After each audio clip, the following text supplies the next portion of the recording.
Hey guys, welcome back to MMA Library. Today in MMA and UFC news. So it seems like Khamzat Chimaev is open to a fight with Kamaru Usman. During a recent interview with Brett Okamoto, Usman brought up the idea of a fight against Khamzat, claiming it would get him one step closer to a fourth fight with Leon Edwards. Brett Okamoto shared a clip of the interview to his social media page. Under this post, Khamzat commented, "Rock and roll, baby," with a handshake emoji. Jorge Masvidal recently gave his take on the upcoming fight between Gilbert Burns and Belal Muhammad. In an interview with MMA Junkie, Masvidal had this to say. I wish Gilbert the best of luck going forward. I've always liked him anyways. I see he's got a fight with Belal. I think it's going to be a good fight for him. Tough. I think Belal has, in the cardio department, more advantages in the grappling, I think. As in, I think Gilbert has a little bit more different weapons with a little bit better power than maybe Belal. So I think it's going to be a very interesting, good fight. I could see either one of them winning, actually. I think Belal's a little cleaner with the boxing. It's just going to be an interesting fight, man. It's going to be a good one. Alex Pereira and Israel Adesanya recently had a little back and forth on social media. It began with Pereira posting the following video to Twitter and captioned it with, "We are the best, but I'm still better. Numbers don't lie, 3-1. Izzy then replied to Pereira by posting, "It's quality over quantity here, 3-1, you can keep that, whatever helps you sleep at night." Pereira then hit back at Izzy saying, "KO'd in kickboxing, then helped into a stretcher. Defeated in a decision, TKO'd in UFC, that's more of a quality than one KO in UFC." Michael Chandler provides insight into why there's been no official date scheduled for his fight against Conor McGregor during a recent interview with Brett Okamoto. Here's what Chandler had to say when questioned about whether or not he thinks the fight will actually happen.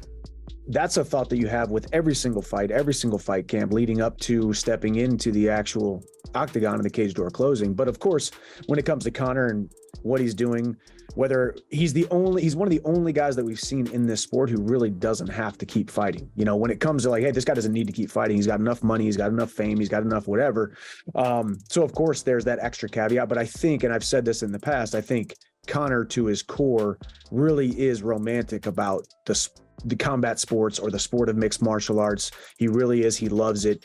And I think he's got an ego the size of Texas. So I think he needs to get back in there and continue to feel that rush, feel the crowd acting like he's a god for those 15 minutes, 25 minutes, whatever it may be.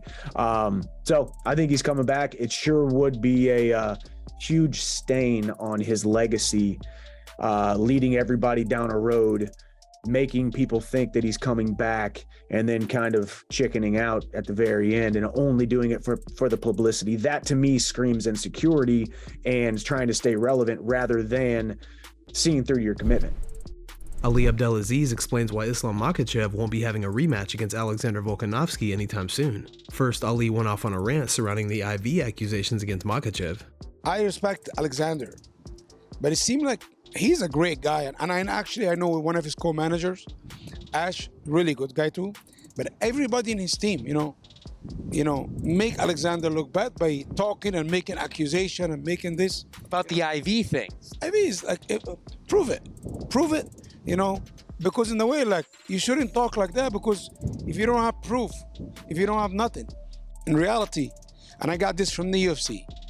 Fight night, Alexander Volkanovski weighed 2 pounds heavier than Islam Makhachev. You're talking about IVs? He weighed 2 pounds heavier than Islam. Right? Islam didn't get no IVs in Australia. You understand? Maybe somebody else did, but Islam did not. The Schmo then went on to ask Ali about a potential rematch between Volk and Makhachev. If Beneil Dariush does not beat Charles Oliveira, could Islam Makhachev end up having a rematch against Volkanovski? Beneil is going to beat Charles Oliveira. I believe, I'm not even going to talk about different scenarios, and Beneil's going to, fight Islam, and the best man going to win. But this fight, Islam have nothing to gain. He already beat the guy, even if he beat him. He's a small guy. We only fought this guy because he have number 1 ranked, right? And honestly, I wanted the rematch. When I thought about it, I was like, all these guys talking, they kind of ruined it for him, his team, to be honest with you. Chael Sonnen talks about Francis Ngannou's recent situation, then goes on to say he may have blew his opportunity for a huge boxing payday. Here's what Sonnen had to say. I want things to work out for Francis. I swear to goodness I do. And if you hear me talk, I make a Francis piece everywhere. I feel like I'm helping him. It's one of those spots where it's really hard to put yourself in somebody else's shoes.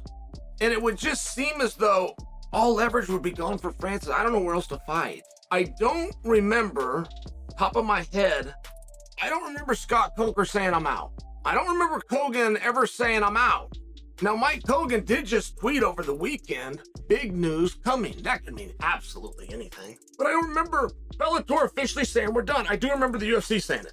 Now we have one championship saying it. I was there when Bare Knuckles Dave Feldman said it. I was sitting next to him when he said it. So you have the PFL, and I think, off memory, we still have Bellator. And before you bring in a boxing promoter or something along those lines to me, anyone that's talking to Francis right now, before they ever get there, knows he has to have a carve out in his contract for boxing. They know that. They've been following the story. So if he's got some ins and he's got some roads and he's pursuing something with boxing, that would be subsequent to what we're discussing, which is with what leverage is he going to continue negotiations in the world of MMA? What do you guys think about Chael's comments? Has Ngannou lost his leverage in pursuit of a boxing super fight? Let us know what you think in the comment section. Anthony Smith reveals there's one person in the lightweight division who could dethrone Islam Makhachev. Here's the clip. Do you think there's anyone at 155 right now that does beat Islam right now looking at the roster, or has a chance? I truly think Beneil has the best opportunity right now. If we can get him in there before he ages out, that's the problem. Mm-hmm. It's like if we can get him in there before he gets too old, that would be the issue. But all jokes aside, I think that his grappling ability mixed with the power in his hands and his willingness to throw down, and his ability to take a punch, I think if I was Islam, I would be a little bit more hesitant to shoot a takedown and flop around on the ground with Beneil than I would anybody else in the division. During a recent interview with SiriusXM, Aljamain Sterling gives his take on what version of Henry Cejudo turns up this weekend at UFC 288. Here's what Aljo had to say. I see a hungry Henry. I know he wants to win this. I know this means a lot to him, but there's a difference between meaning a lot to you and actually like really wanting it. You know what I mean? Where it's like that fine line, like if it gets tough, where's his mind going to be at? And I don't know if after 3 years, if it gets into a tough situation, does he really want to be in there fighting the entire time for 25 minutes? Especially when you got a guy at my size compared to him, weighing on him, leaning on him, taking him down and things like that. And of course, if I get to a dominant position, starting to put some elbows on his face and touch him up, I think there's an easy way to find your exit and get out of there, So I know for me, I'm fighting out of every single position. I've gone through the fire with bad positions, good positions, in space. I left no stones unturned. So for him, I don't know if he's been able to find someone who could do what I can do. And after 3 years off, I'm looking at this as the best Henry Cejudo, but there is some skepticism up there for me of whether or not he will be the same Henry of 3 years ago. Sitting down on the couch, maybe he's drinking all the time and finally taking it serious the last year. So 2 years of just being out partying, drinking, that does a lot of damage. It takes a toll on your body while someone else is being active and being true to the game. Guys, thanks so much for checking out the video. If you like the content we do here on this channel, don't forget to like and subscribe to MMA Library for all the latest MMA and UFC news. We'll see you in the next video.